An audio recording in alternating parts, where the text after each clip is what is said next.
20 minutes, 3.5 miles, $14,400. That's what an Uber ride cost in Toronto. And it reveals everything wrong with letting algorithms set pricing without human oversight. Welcome to the Astonishing Pricing Stories. I am Akhil from Monetizely, and today we are diving into the dark side of dynamic pricing, when algorithms optimize for profit but completely ignore human decency, context, and basic common sense. If you are building any kind of automated pricing system, or you're just fascinated by how technology can go spectacularly wrong, you need to hear this story. Make sure you are subscribed, because we are about to explore how the future of pricing could either serve customers better or exploit them in ways we never even imagined. First, let me explain how Uber's surge pricing is supposed to work. It's actually brilliant economics. When demand for ride is high and supply for drivers is low, prices go up. Higher prices encourage more drivers to get on the road. Higher prices discourage non-essential trips. Supply and demand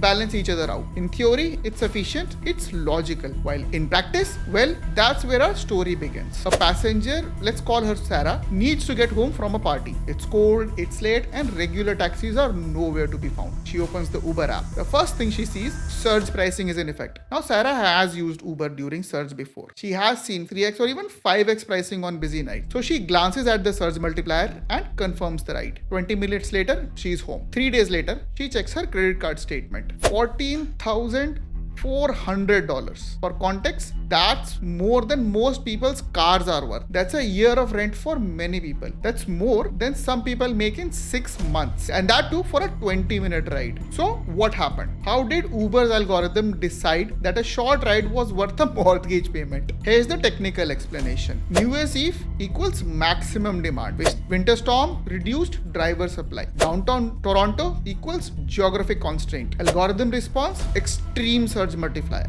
The surge hit 18.8x normal pricing. A ride that normally costs $12 to $15 suddenly cost over $200. Sarah's ride was not $200. It was $14,400. So what happened to create this astronomical price? Here's where it gets really technical. Uber's surge pricing isn't just a simple multiplier. It uses real-time demand prediction. It factors in driver's acceptance rate. It includes distance and time estimates. But on New Year's Eve, with the winter storm, the algorithm went haywire. It detected massive demand. It saw almost no available drivers. It calculated that only an extreme price would balance the market, and the extreme turned out to be $14,400. Now let's talk about the human side of the story. Now, Sarah wasn't some hotshot tech executive who could afford a $14,000 ride. She was a regular person who needed to get home safely. When she saw the $14,400 charge, she immediately contacted Uber. Their first response: you accepted the surge pricing terms and conditions. Think about that for a moment. Uber's position was that their algorithm correctly calculated market dynamics, the customer agreed to the price, and the transaction was completely valid. Technically, they were right. Ethically, now that's a different question. The story went viral on social media. Canadian news outlets picked it up. International tech blogs covered it. The public backlash was immediate and severe. This incident reveals something crucial about algorithmic pricing that most companies do not understand. Algorithms optimize for mathematical efficiency. Humans care about fairness, context, and common sense. The algorithm saw high demand, low supply, opportunity to balance the market with extreme pricing. On the other hand, humans saw someone trying to get home safely, a winter storm creating emergency conditions, and a price gouging happening during a crisis. Now here's what's really scary. The algorithm was not broken. It was working exactly as designed. Uber designed their surge pricing to maximize revenue and balance supply and demand. Mission accomplished. They just forgot to program in basic human decency. Now this story is not just about Uber. It's about the future of automated pricing across all industries. Airlines are using dynamic pricing for everything from seats to the baggage fee. Hotels adjust rates by the hour based on the demand. Even restaurants are experimenting with surge pricing for delivery. And yes, SaaS companies are automating their pricing too. Usage-based billing, real-time feature access, dynamic subscription tiers. The question is, are we building systems that serve customers or exploit them? Because algorithms will always optimize for whatever metric we tell them to optimize for. Now, if we tell them to maximize revenue, they will maximize revenue, even if it means charging someone $14,400 for a single taxi ride.